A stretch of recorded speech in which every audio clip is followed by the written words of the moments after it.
PLN sosialisasikan proyek Sutet 275 Cafe Andowia, Kendari, masyarakat dan Pemda beri dukungan.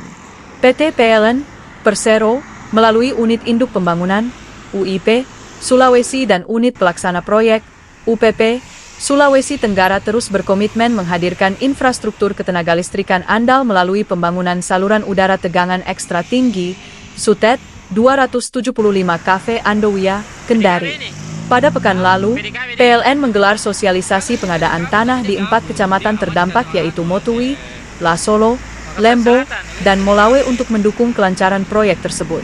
Sosialisasi ini bertujuan menyampaikan informasi terkait nilai ganti rugi hasil penilaian Kantor Jasa Penilai Publik, KJPP, mekanisme pengadaan tanah, dan memperkuat koordinasi antara PLN, masyarakat, dan pemerintah daerah.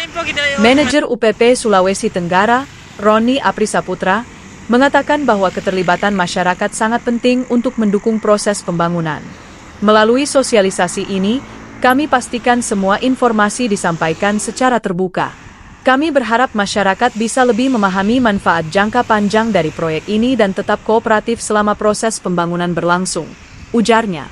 Proyek Sutet ini akan membentang melintasi 4 kecamatan dengan total 76 tower transmisi, masing-masing 22 tower di Lembo, 17 di Motuwi, 18 di Molawe, dan 19 di Lasolo, serta menjadi bagian dari backbone sistem transmisi yang menghubungkan Sulawesi Tengah dan Sulawesi Tenggara.